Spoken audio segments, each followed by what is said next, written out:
27वीं पुतली मलयवती की कहानी। मलयवती नाम की 27वीं पुतली ने जो कहानी सुनाई वह इस प्रकार है। विक्रमादित्य बड़े यशस्वी और प्रतापी राजा थे और राजकाज चलाने में उनका कोई सानी नहीं था। वीरता और विद्वता का अद्भुत संगम थे। उनके शस्त्र ज्ञान और शास्त्र ज्ञान की कोई सीमा नहीं थी।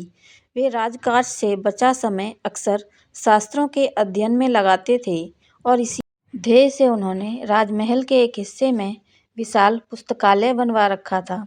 वे एक दिन एक धार्मिक ग्रंथ पढ़ रहे थे तो उन्हें एक जगह राजा बलि का प्रसंग मिला। उन्होंने राजा बलि वाला सारा प्रसंग पढ़ा तो पता चला कि राजा बलि बड़े दानवीर और वचन के पक्के थे। वे इतने पराक्रमी और महान राजा थे कि इंद्र उनकी शक्ति से डर गए। देवताओं ने भगवान विष्णु से प्रार्थना की कि वे बलि का कुछ उपाय करें तो विष्णु ने वामन रूप धरा। वामन रूप धरकर उनसे सब कुछ दान में प्राप्त कर लिया और उन्हें पाताल लोक जाने को विवश कर दिया। जब उनकी कथा विक्रम ने पढ़ी तो सोचा कि इतने बड़े दानवीर के दर्शन जरूर करने चाहिए। उन्होंने विचार किया कि भगवान विष्णु की आराधना करके उन्हें प्रसन्न किया जाए, तब उन्हें दैत्यराज बलि से मिलने का मार्ग पूछा जाए। ऐसा विचार मन में आते ही उन्होंने राजपाट और मोह माया से अपने को अलग कर लिया तथा महामंत्री को राजभार सौंपकर जंगल की ओर प्रस्थान कर गए। जंगल में उन्होंने घोर तपस्या शुरू की और भगवान विष्णु की स्तुति करने लगे। उनकी तपस्या बहुत लंबी थी। शुरू में वे केवल एक समय का भोजन करते थे। कुछ दिनों बाद उन्होंने फल भी त्याग दिया तथा फल और कंदमूल आदि खाकर रहने लगे। कुछ दिनों बाद सब कुछ त्याग दिया और केवल पानी पीकर तपस्या करते रहे। इतनी कठोर तपस्या से वे बहुत कमजोर हो गए और साधारण रूप से उठने बैठने में भी उन्हें काफ़ी मुश्किल होने लगी। धीरे धीरे उनकी तपस्या स्थल के पास और भी बहुत सारे तपस्वी आ गए। कोई एक पैर पर खड़ा होकर तपस्या करने लगा तो कोई एक हाथ उठाकर, कोई कांटों पर लेटकर तपस्या में लीन हो गया तो कोई गर्दन तक बालू में धंसकर। चारों ओर सिर्फ ईश्वर के नाम की चर्चा होने लगी और पवित्र वातावरण तैयार हो गया। विक्रम ने कुछ समय बाद जल भी लेना छोड़ दिया और फिर बिल्कुल निराहार तपस्या करने लगे। अब उनका शरीर और भी कमजोर हो गया और सिर्फ हड्डियों का ढांचा नजर आने लगा। कोई देखता तो दया आ जाती, मगर राजा विक्रमादित्य को कोई चिंता नहीं थी। विष्णु की आराधना करते करते यदि उनके प्राण निकल जाते तो सीधे स्वर्ग जाते और यदि विष्णु के दर्शन हो जाते तो दैत्यराज बलि से मिलने का मार्ग प्रशस्त होता। वे पूरी लगन से अपने अभिष्ट की प्राप्ति के लिए तपस्यारत रहे। जीवन और शरीर का उन्हें कोई मोह नहीं रहा। राजा विक्रमादित्य का हुलिया ऐसा हो गया था कि कोई भी देखकर कहीं कह सकता था कि वे महाप्रतापी और सर्वश्रेष्ठ हैं। राजा के समीप ही तपस्या करने वाले एक योगी ने उनसे पूछा कि वे इतनी घोर तपस्या क्यों कर रहे हैं। विक्रम का जवाब था, इन्हीं लोक से मुक्ति और परलोक सुधार के लिए। तपस्वी ने उन्हें कहा कि तपस्या राजाओं का काम नहीं है। राजा को राजकाज के लिए ईश्वर द्वारा जन्म दिया जाता है और यही उसका कर्म है। अगर वह राजकाज से मुंह मोड़ता है तो अपने कर्म से मुंह मोड़ता है। शास्त्रों में कहा गया है कि मनुष्य को अपने कर्म से मुंह नहीं मोड़ना चाहिए। विक्रम ने बड़े ही गंभीर स्वर में उससे कहा कि कर्म करते हुए भी धर्म से कभी मुंह नहीं मोड़ना चाहिए। उन्होंने जब उससे पूछा कि क्या शास्त्रों में किसी भी स्थिति में धर्म से विमुख होने का कहा गया है तो तपस्वी एकदम चुप हो गया।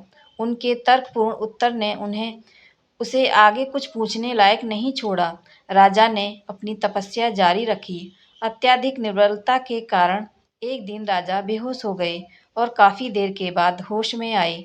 वह तपस्वी एक बार फिर उनके पास आया और उनसे तपस्या छोड़ देने को बोला। उसने कहा कि चूंकि राजा ग्रस्त हैं इसलिए तपस्वियों की भांति उन्हें तप नहीं करना चाहिए।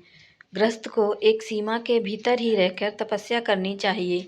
जब वे अपने राजा को बार बार गृहस्थ धर्म की याद दिलाई और गृहस्थ कर्म के लिए प्रेरित किया तो राजा ने कहा कि वे मन की शांति के लिए तपस्या कर रहे हैं तपस्वी कुछ नहीं बोला और फिर तपस्या करने लगे। कमजोरी तो थी ही, एक बार फिर वे अचेत हो गए। जब कई घंटों बाद वे होश में आए तो उन्होंने पाया उनका सर भगवान विष्णु की गोद में है। उन्होंने भगवान विष्णु को देखकर पता चल गया कि तपस्या को रोकने वाला तपस्वी और कोई नहीं, स्वयं भगवान विष्णु थे। विक्रम ने उठकर उन्हें साष्टांग प्रणाम किया तो भगवान ने पूछा, वे क्यों इतना कठोर तप कर रहे हैं? विक्रम ने कहा कि वे उन्हें राजा बलि से भेंट का रास्ता पता करना है। भगवान विष्णु ने उन्हें एक शंख देकर कहा कि समुद्र के बीचों बीच पाताल लोक जाने का एक रास्ता है। इस शंख को समुद्र तट पर फूंकने के बाद उन्हें समुद्र देव के दर्शन होंगे और वहीं उन्हें राजा बलि तक पहुंचाने का मार्ग बतलाएंगे। शंख देकर विष्णु अंतर्ध्यान हो गए। विष्णु के दर्शन के बाद विक्रम ने फिर से तपस्या के पहले वाला स्वास्थ्य प्राप्त कर लिया और वैसी ही असीम शक्ति प्राप्त कर ली। शंख लेकर वे समुद्र के पास आए और पूरी शक्ति से शंख फूंकने लगे। समुद्र देव उपस्थित हुए और समुद्र का पानी दो भागों में विभक्त हो गया। समुद्र के बीचों बीच एक भूमि मार्ग दिखाई देने लगा। उस मार्ग पर राजा आगे बढ़ते रहे। काफी चलने के बाद वे पाताललोक पहुंच गए। जब वे राजा बलि के महल के द्वार पर पहुंचे तो द्वारपालों ने उनसे आने का प्रयोजन पूछा। विक्रम ने उन्हें बताया कि राजा बलि के दर्शन के लिए मृत्युलोक से आए हैं। एक सैनिक उनका संदेश लेकर गया और काफी देर बाद उनसे आकर बोला कि राजा बलि अभी उनसे नहीं मिल सकते। उन्होंने बार बार राजा से मिलने का अनुरोध किया पर राजा बलि तैयार नहीं हुए।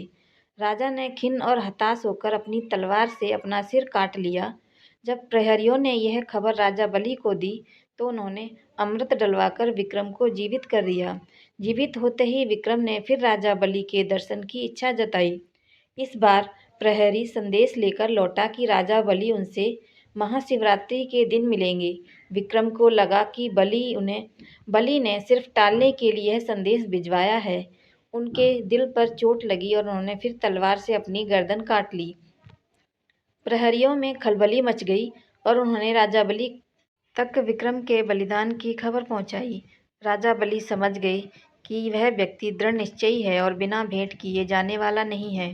उन्होंने फिर नौकरों द्वारा अमृत भिजवाया और उनके लिए संदेश भिजवाया कि भेंट करने को वे राजी हैं।